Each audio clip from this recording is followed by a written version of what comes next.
Invest have been around for a few years now in Australia, and the first London Express opened earlier this year. So they've been looking at sites for a while. So I think they're looking at what other brands they could bring into the market. So I'd say maybe 2-3 years away, which is not too long. They'll probably announce one in the next 6 months. Right.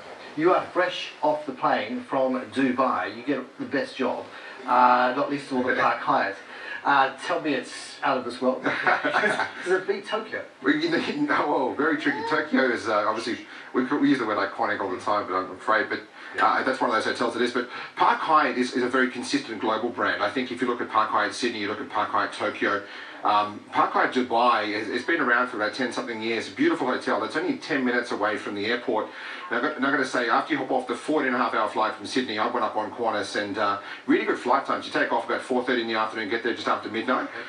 So what I would recommend is on that flight, don't sleep in the flatbed for too long in business class, because the beds at the Hyatt are fantastic, and you don't want to go off time zone too bad. But it's 10 minutes from the airport. So one of the best parts about Dubai, about that, being at Dubai Creek, you're off the plane, you're straight to the hotel. You're not in traffic for an hour getting to the Palm or whatnot. I really like that about this hotel. It's also right on the Dubai Creek Yacht and Golf Club. So fantastic golf course right at your front door. Never gets too busy.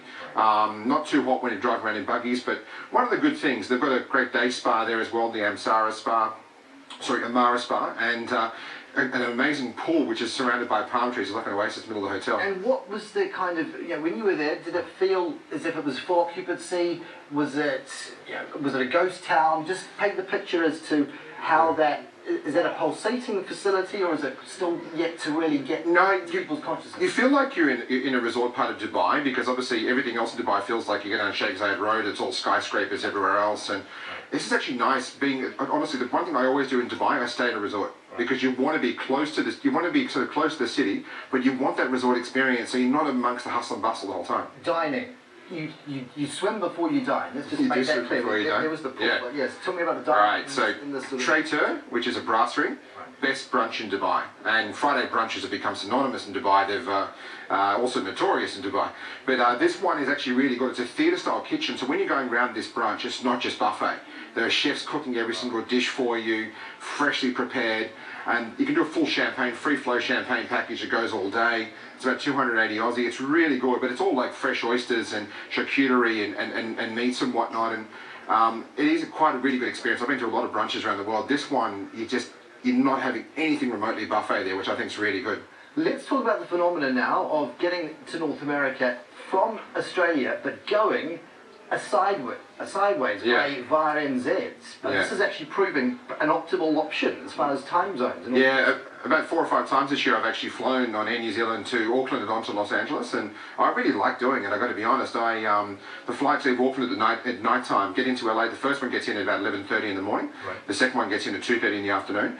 So from a body clock perspective, that's 5:30 a.m. Sydney time is the earliest you're landing, or 9:30 is the latest. So I do like the idea of going through Auckland. I mean, NZ fly from Cairns, Brisbane, Gold Coast, Sunshine Coast, Brisbane, Sydney, Melbourne, Adelaide and Perth. So for a lot of those markets where there aren't direct flights, it is a one-stop. You fly to Auckland and onwards to Los Angeles. And Business Premier, I think, is probably one of the best business classes in the sky at the moment. And having that across the Tasman, and then have an hour and a half to walk around, go into the lounge, get a coffee, on the way back, have a shower, freshen up, and then hop on to LA, I think it's a really good proposition.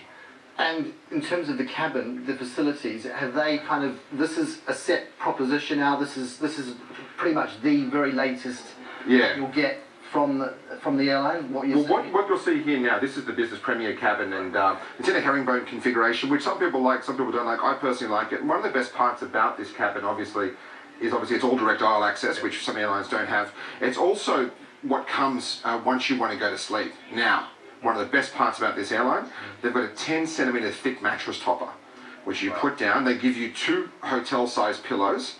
I slept on the way back from LA last weekend about 8 hours straight, didn't even wake up once. Did it get too hot? Because sometimes those cabins themselves, the actual ambient temperature, you're having to strip everything off. That doona is superfluous. No, it's perfect. But the big thing I find with this, though, that mattress topper makes a hell of a difference on the flight. And then on board now, they've got a special thing they're doing at the moment, which is the fine wines of New Zealand.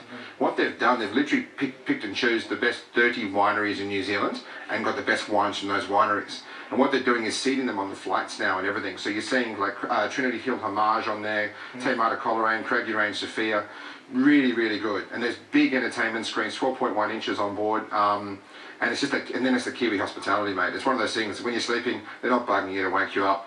I think I was about 20 minutes before landing the other day, they came over and gave me the smoothie juice, gave me a little a bacon sandwich, and then literally rushed it back before we had the wheels down. Right. And that's the service. That's that service you get on Andy's on. It's the same kind of service as you get on Qantas. Absolutely brilliant. I think this part of the world, we're blessed to have these airlines. When did it stop becoming a novelty food?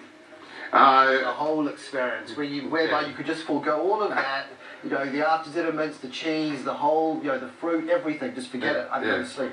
I do that on most flights now, because I think I look for the bed experience, and day flights I work on now, but night flights you got to get on time zone, and the only way to do that is getting a good night's sleep. And mate, I love this mattress topper. I think every air in the world should take it on board and give us some decent sized pillows. These guys do it so well. Yeah, they've raised the bar clearly. So and doing well consistently forward. Yeah. Kudos to them. Thank you, James. Always a pleasure. Have a great onward trip. London calling, I believe. It is. Very, very soon. James Wilkinson there for you. Let's take a short break. When we come back, though, speaking with Andrew Jordan from Carlson Wagonlit, travel about apps, bots, and beacons.